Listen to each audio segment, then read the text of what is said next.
Assalamualaikum warahmatullahi wabarakatuh.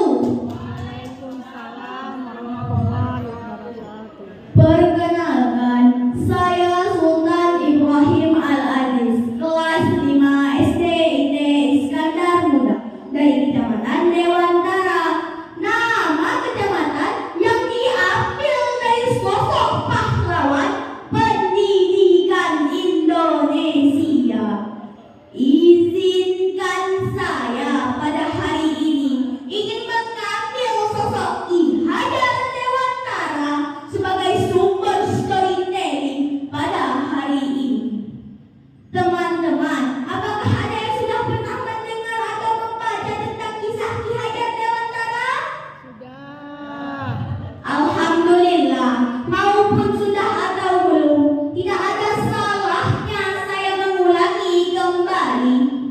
Siapa yang tidak kenal Ki Hajar Dewantara di tengah gelapnya cita-cita bangsa, hadirnya eksis yang menggenapi keinginan untuk merdeka. Bukan dengan baku runcing, dia andalkan akal pikiran.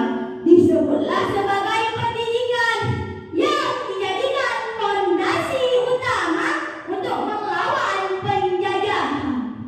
Ki Hajar Dewantara yang nama kecilnya Raden Maswati Suryaningrat lahir di Yogyakarta pada tanggal 2 Mei 1889.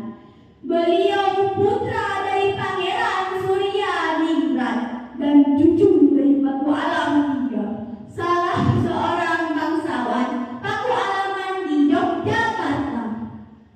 Sebagaimana lazimnya anggota keluarga bangsawan, Ki Hajar Dewantara kecil tinggal bersama keluarga dalam lingkungan kebangsawanan Paku Alaman di Yogyakarta yang serba mewah dan berkecukupan. Berangsur-angsur sesuai tingkat usianya, Ki Hajar Dewantara kecil diberi pelajaran mengaji, menari, memukul gamelan atau bisa disebut juga dengan karawitan, membaca buku-buku sastra Jawa, dan perang-perangan. Sesekali oleh pengasuhnya diajak berkeliling untuk memahami keadaan di dalam dan di luar lingkungan kebangsawanan yang situasinya sangat berbeda. Pada usia yang masih sangat muda, Ki Hajar Dewantara sudah memiliki visi yang kuat tentang pendidikan. Ia bermimpi ingin membuka pintu-pintu gerbang pendidikan bagi semua orang, terutama bagi anak-anak yang kurang beruntung. Mimpi inilah yang kemudian menjadi pendorongnya untuk terus belajar dan berkembang sebagai seorang pendidik, tanpa memperdulikan uang yang ia dapatkan meskipun kecil. Beruntung Ki Hajar Dewantara mendapatkan istri yang legowo terhadap pilihan suaminya ini.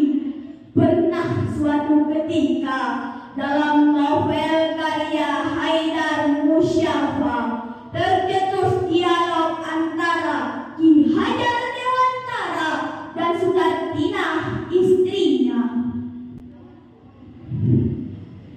Beberapa hari ini aku merasa prihatin melihat anak-anak yang makan seadanya, tanpa vitamin dan buah-buahan. Seandainya aku tidak sibuk membantu Kang Mas Surya Pranoto untuk mengajar anak-anak di sekolah barunya, pastilah aku akan bisa fokus menulis artikel, berita, maupun yang lainnya. Pasti akan banyak tulisan-tulisanku yang terbit. Menjadi wartawan pun aku rela diajak agar honor yang didapatkan bisa mencukupi kebutuhan rumah tangga kita.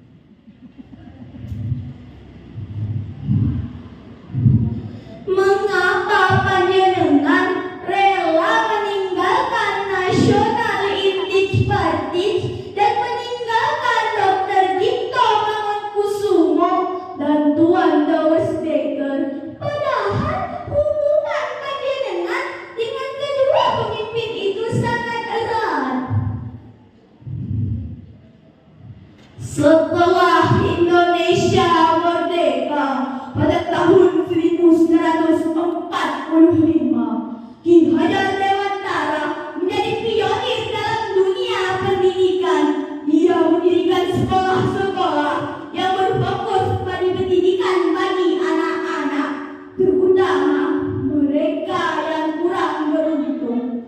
Salah satu kontribusi paling terkenalnya adalah pendirian Taman Siswa pada tahun 1922, sebuah lembaga pendidikan yang mempromosikan pendidikan bagi semua tanpa memandang status sosial, ekonomi, dan latar belakang budayanya.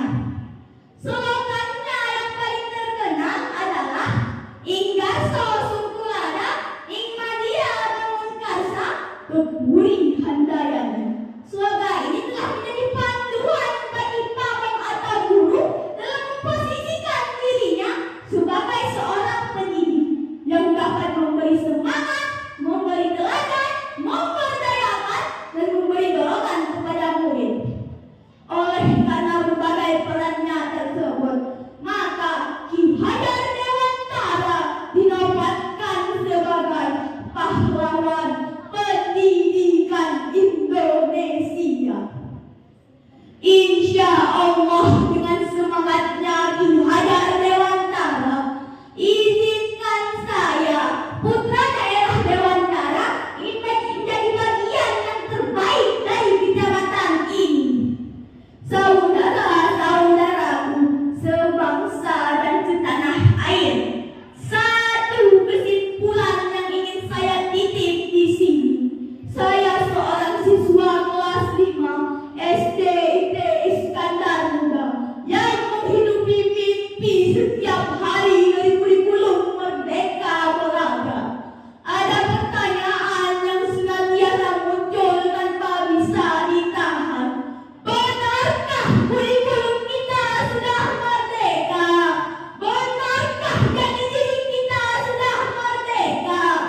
2024, Indonesia yang saya cintai sudah berumur 79 tahun. Waktu yang sudah bisa dikatakan renta, bukan lagi tua bagi berdirinya negara. Lambang Garuda, dasarnya Pancasila, Undang-Undang Dasar 1945, merujuk pada peristiwa peralihan kepemimpinan yang mendesak.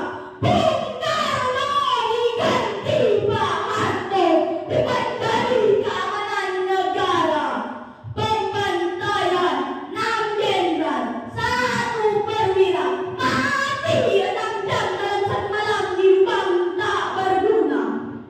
Tak ada dalam perang Mahabharata, bahkan di sejarah dunia, hanya di sejarah Indonesia.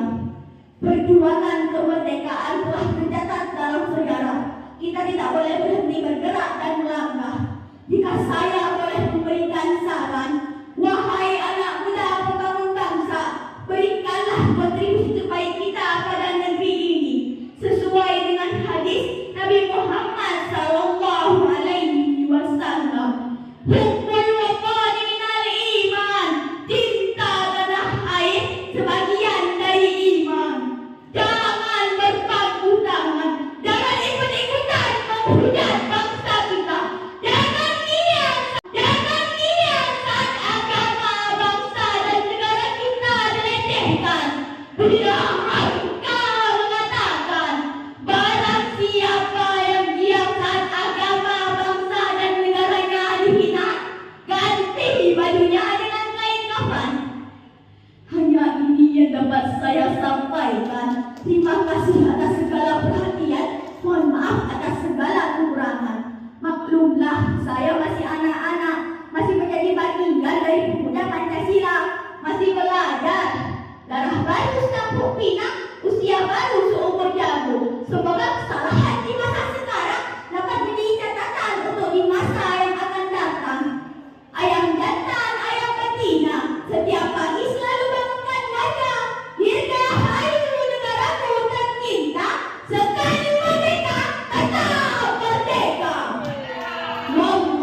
Berkibarlah bendera negeriku, berkibarlah engkau di dadaku.